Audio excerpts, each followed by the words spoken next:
Back on the Marching to Madness College Basketball Podcast, where it's my pleasure to host Coach Jeff Capel of the Pitt Panthers once again. Coach Capel has 215 coaching victories at VCU, Oklahoma, and Pittsburgh, and the coach is rebuilding the Panthers as we speak. Coach, welcome. Thank you. I appreciate you having me. Hey, we all are watching, obviously, free agency in the NBA, and we see Justin Champagnie. He gets a two-way contract from the Raptors. Can you just talk a little bit about the approach at becoming a pro basketball player and how you think he'll fit with the Raptors program? Yeah, we're really excited for Justin. Obviously, he would have wanted to have been drafted. But if you're not going to be picked in the first round, certainly, but even the early portion of the second round, in some ways, it's better to go undrafted because then you and your agent can pick the situation that's best for you. And that's exactly what happened to Justin. I think his agent kind of talked to teams, and after it got to a certain point in the second round, maybe tried to advise teams not to draft it because we knew, when I say we, our staff, his agent, we knew Toronto really, really liked him. Mm-hmm. And we knew that could be a very, very good situation for him. And the two-way is such a great thing for the players now, especially young guys entering the league. And so I think it's a great situation for him. Toronto is really big on player development. Their G League team does an amazing job. I know they really like him. A good friend of mine is the associate head coach there, and Adrian Griffin, and he and I have talked a lot. Justin's a guy that will work. Obviously, we know he's very competitive. He's versatile. It's been shocking talking to Griff, and he's talked about how well he's fit in defensively to their culture. That was a little bit of a surprise to us, but a pleasant surprise. But we're really, really excited for him and to watch him grow and to, more than anything, for him to achieve his dream of becoming an NBA player. And it happening, it happened in such a short time. It was probably something that none of us saw, but the growth that he made in his 2 years here was pretty remarkable. Yeah, he's box office, I think, watching him play for you guys and then, turn around. I thought he should have had a great shot, at the player of the year, even in the ACC with the numbers he put up and then just how dominant he was sometimes. Yeah, I thought that he certainly was there. He was in the top 2 or 3, 4. I think our lack of success, especially down the stretch, probably hurt him with some of the voting. Certainly Moses Wright was very deserving, and they got hot down the stretch at Georgia Tech, and but he was deserving of it. But if you look at a guy that was second in the league in scoring by a few percentage points and led our league in rebounding, Justin, I think by 2 or 3 rebounds, he had a really remarkable year. And the thing that I was most proud of is this is a kid that really wasn't ranked coming out of high school. And what we talk about, he's the example of, he believed in us, we believed in him, and he got here and he worked his butt off.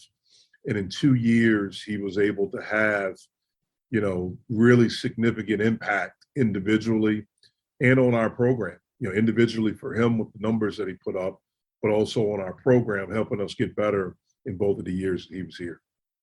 You have a really nice player coming back. He was a transfer, I think, a year ago, Ethiel Horton. He's leading returning scorer. He made 43 threes. Your thoughts on his overall game and a player he can be, now for the Pitt Panthers this upcoming season?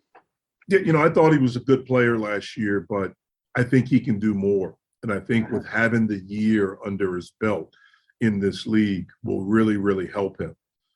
Sometimes when you make the transition, even after sitting out, Ithiel set out, but coming from a mid-major and a good mid-major, Delaware is a really good school. They have a very good coach and they do a really good job. But then coming to the ACC, it could be a challenge. And I think the biggest challenge for Ithiel was him truly believing that he was good enough for this level. I think there were times when he had doubts. And I thought that throughout the season, he started to develop the confidence that you need to play at this level. And I think he'll be even better next year. We need him to be better. He has a gift of shooting the basketball. He's worked on different parts of his game, his ball handling, and things like that. And we look forward to him, really having a significant impact this year. Yeah, your backcourt, I think it looks pretty settled with Femi Odukale and then Nike Sabandi, two potential starters, I might add. I know you don't want to give anything away already. You got to compete, right? But Yep. Sabandi led with 43 threes too. And Odukale, we find out he can get to the rim. Yeah, those guys, I don't know who'll start, but they're going to play. There's no question they're going to play. And they're going to be really good players for us. I love the way that Nike and Femi finished the season when they were given more opportunities to play in minutes.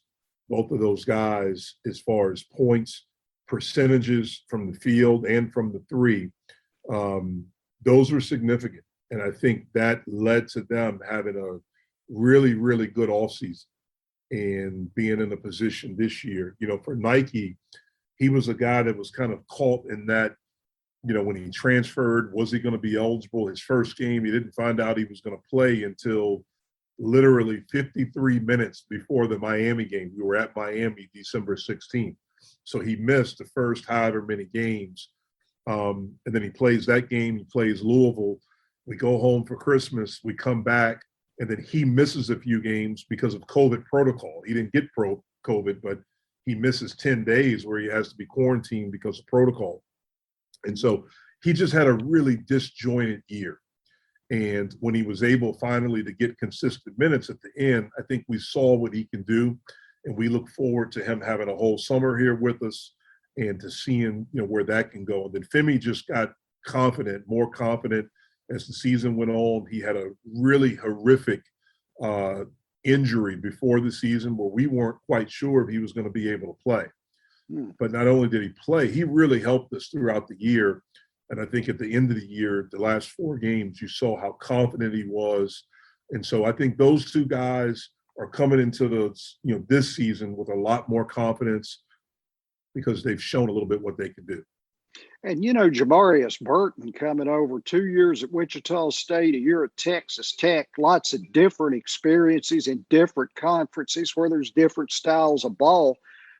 Talk about his talent. Now, there's you some depth either way. Yeah. He's, like we knew he was good. And it's one of the reasons why we wanted him. But he's probably been a little bit of a surprise to me at the leadership part. He's certainly been a good player for us this summer and all the things that he's done. But he has kind of like an old school spirit. He's a no-nonsense guy. He's a worker. He's a leader. If you look at the 2 programs that he comes from, Wichita State and Texas Tech, they're 2 really good cultures of winning. And so I think he's tried to look at the best of both of those places and to figure it out. He's a really smart kid. He's a really inquisitive kid. He's constantly trying to learn and figure out how to get better. And I think he's trying to, look at the best of both worlds that he was able to gather from Wichita State and Texas Tech and to bring him here. So he's been really good. He's fit in very well. And he's shown amazing leadership ability right from the beginning. I was wondering about William Jeffress, too. I know he played in 16 games and he started 4. Has he started to develop more of a shot now? That's the area where he has to be more consistent. He played well for us last year. He really played well early in the season, and then he hit kind of that freshman wall that most freshmen go through, even the elite ones. And I thought he finished strong. I thought he did some good things towards the end of the year. Obviously he was really young, and he still is very young for, going into his second year of college. He's really worked on getting stronger. I think when you see him this year, you'll notice immediately his body is changing, which is to be expected as he continues to get older. The biggest thing for him, like you mentioned, is to be able to show that he can consistently shoot the basketball from the perimeter. That's something he did at a very high level in high school, and now being able to do it consistently at this level. He has great length. He has a good feel for the game. He's shown that he can be a very good defender at this level. And now the last part is putting that part together where you can be a consistent shooter. Coach, I know you're working to solidify the post game. Talk about some players that have shown, some down there this summer maybe, and then how your staff, has just worked with them and tried to develop that part of your attack. Well, one of the things that I think will really help our post game is getting John Hughley back. I mean, that was a very significant loss for us last year. I actually thought John had started to finally get it. If you look at the game against Miami and the game against Louisville, those were his two last games right before Christmas.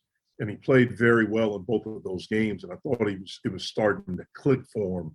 The speed of the game, the physicality, understanding how to use his physicality again, because in high school, big guys aren't able to be physical. And then, unfortunately, there was an incident where he was suspended for the rest of the season. Having him back is huge for us because it gives us that inside presence, a guy that you can throw the basketball down to, that we feel like, hopefully can score at a high percentage. But John has a very good basketball IQ. He's a good passer. He has really good hands. We need him to be a very good rebounder. But having him there will really, really help us. Max and Madison got valuable opportunities in practice last year. He's our biggest body as far as size and weight. So those guys, I think Noah Collier is going to be a guy in the front court. Those are the returning guys. Noah's very athletic. He's spent the whole summer working on his body, has added weight, has gotten stronger. And I think he understands kind of the strengths of his game more now as he heads into his second season. And then we've been able to go out in the front court and add a few guys. Mohamedou Guy from Stony Brook, who was a defensive player of the year there. He's very, very long, very athletic. We're excited about him and his potential. He's worked really hard since he's been here this summer. Dan Oladapu, he led his league in rebounding when he was at Oakland University and was a double-figure scorer as well, and provides us some depth there and a little bit older. And then Chris Payton is a guy that we're very excited about, a JUCO guy, really athletic. He played center at his JUCO, but since he's been here, we've realized he's a little bit more skilled than just being an undersized center. He can drive it, he can shoot it, and he's very athletic. And then Nate Santos is a guy that we're really excited about, a freshman.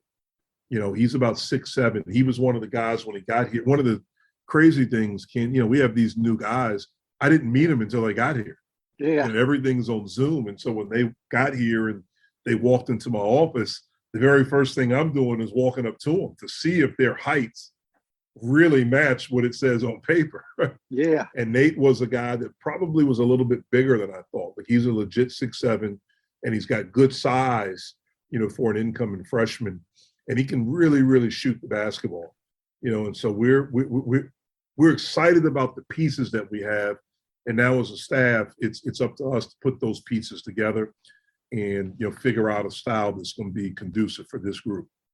Coach, as you were gathering these players together for the summer, was there a myriad of emotions kind of, because a team, is coming together off what is one of the most, or really a couple of the most trepid times in the history of this country or the world, actually?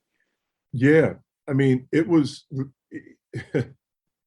if you look at the events last year from 2 years ago when the tournament was canceled, conference tournaments and the NCAA tournament because of COVID. And then when you look at the social injustice, like the things that you saw, and, Ken, the thing that's amazing is that you can't get away from it because of these phones. Like you can't, it's in your face. And so every day you're looking at it. Every day you're seeing something and you're seeing something new. And there's a fear because of COVID and because of what's going on. It's different. You don't understand it. It's totally altering what your normal experience are as a human being, not just as a basketball player, but as a human being. And then all of a sudden you're looking at this social injustice, all these things that are happening, and it's scary. Mm-hmm. And then you go through a season. First of all, we're very fortunate and grateful that we're able to have a season, but it was different. There are no fans. It's eerie. You can never get used to it. There are stoppages. There are disruptions because you don't know day to day, are you going to be able to practice? Are you going to be able to play a game? I think we had 4 games, conference games that were canceled, because of COVID that we couldn't play. And so it certainly was. And then when the season's over with, you're dealing with now the one-time transfer thing, which is very, very different. And it's totally altered the landscape of college basketball. And then you're dealing with, as you get into July, name, image, and likeness. And so it's just been this whirlwind of all these things that have just happened at once.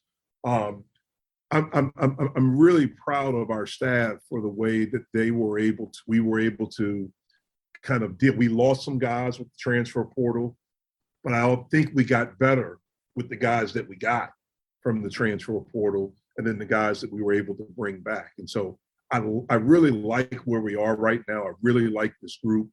And now it's a matter of us getting together and figuring out how to win now. Last thing, Coach, obviously you played at Duke for Coach Mike Krzyzewski, and then you were Coach K's assistant there for many years. Just capsulize your thoughts, when you heard that Coach K was going to, retire here at the end of the 21-22 season. Yeah, it's crazy because, I have never imagined anyone else coaching Duke but him. Yeah, I think my whole life, from the time I was 5 years old, he was the Duke coach. Yeah. So from the time I can remember basketball, or really knowing and understanding basketball, he's been the coach at Duke. And so that was odd. Now, we knew that it was coming. You just didn't expect it to be this soon. So it wasn't a matter of if it was going to happen, it was when. The thing that I feel, I guess, good about is that he's able to do it how he wants to do it. Right. He's able to go out the way that he wants to go out. And that's, I think, incredibly special and means a lot to me because that's what he deserves. He has given so much to this game because of what he has done. It has benefited every coach in our profession. Every coach in our profession is better or in better positions to have success, to make more money, to have greater impact because of him. And not solely because of him, but he has been as big as anyone in helping coaches have more attention, have a bigger platform and things like that. And so we all owe a debt of gratitude to him. And I'm always rooting for him. I'm going to be rooting for him all year long, except for one game. When we play him, and if we end up having a tournament, then it'll be that. But I'm really grateful for my relationship with him and the fact that he's able to kind of do it like Frank Sinatra, do it his way. I think you mentioned a really interesting point. What he's doing for coaches and for the game probably means as much to him as winning anything he's won. I think that he could lend a hand. He seems, like that caliber of a person. Yeah, it's interesting, man, because I know him on a very, very deep level. Obviously, Sure. I played for him, so I committed to Duke at the end of my junior year. So I was 17 years old when I committed there. And I tell people, when I was 17 to 21, I believed in him. That's the reason I went there. I swear by him now because I played for him, but then when you get a chance to work with someone and you're with them every day, and it always ended up for the 7 years that I was there, for a lot of the times, it ended up being me and him on a plane, me and him in the car, me and him in a meeting, me and him in the gym, me and him in someone's house. And at those times, you get a chance to see kind of behind the curtain and to see, someone for who they really are. And that's why I've always been incredibly defensive and some of the things that I've heard said about him. Like people talked about the whole USA basketball stuff when he took and the advantage that it had. And did it have an advantage? Yeah, it did. But it's an advantage that was earned. It wasn't something that, like, he earned that position and he earned to be in that spot. But people failed to realize he was involved in USA basketball when he first went to Duke. From 1980 on, he was coaching teams. I know how much coaches mean to him. I mean, I saw a lot of the things that he did for coaches that no one knows. It was not for public. It was not for social media. He wasn't doing it to let people know. But I saw a lot. I saw, Ken, how many coaches would reach out to him for advice, and not just advice on coaching, advice on life or how to deal with relationships or how to deal with different things if they were struggling with something. And a lot of times it wouldn't take them calling. He would reach out. He would figure, okay, do you know this guy's number? Can you get this guy's number? I want to call and say something or drop a note, or when he got into texting, to drop a text to him. And so I know how much the game means to him. Like, he's a guy that loves the game. He loves the game of basketball. And that's a purity that's there that is not really in our game as much anymore. And I think money has changed it. But he's one of the last guys that, kind of from that generation, they got into it not for the money. They got into it to truly help young people get better. Coach Jeff Capel, always welcome and always a privilege here on Marching to Madness. Coach, I wish you the best this season. I hope you do well and you continue to work hard to revive Pittsburgh basketball. Well, I appreciate it and appreciate your time as always.